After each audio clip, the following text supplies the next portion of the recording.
মেরা ভাই ও দোস্ত বুজুর্গ, আল্লাহর রাস্তায় এক সকাল এক বিকাল ব্যয় করা দুনিয়া ও দুনিয়ার মাঝে যা কিছু আছে তার চাইতে উত্তম। হ্যাঁ, খুশি খুশি নাম লেখাই। ভাই আপনার নামটা বলেন ভাই।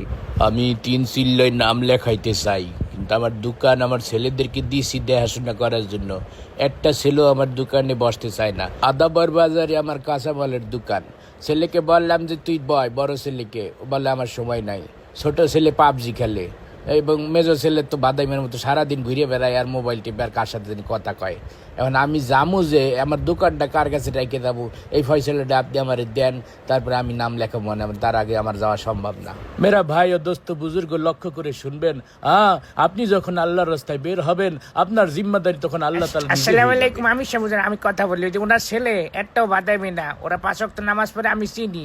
ওই যে ওই আমার ছেলেদের সঙ্গে ওরা ঘোরাফেরা করে। উনি মূলত যাবে না বললে এই সুতা দেখাইতে আসে, বুঝলেন।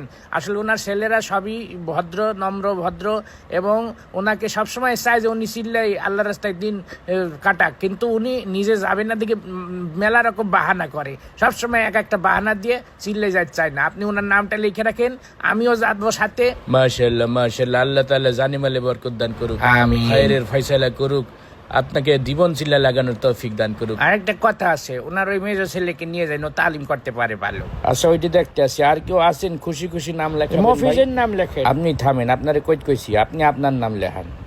আর নাম লেখি ভাই, খুশি খুশি নাম লিখি।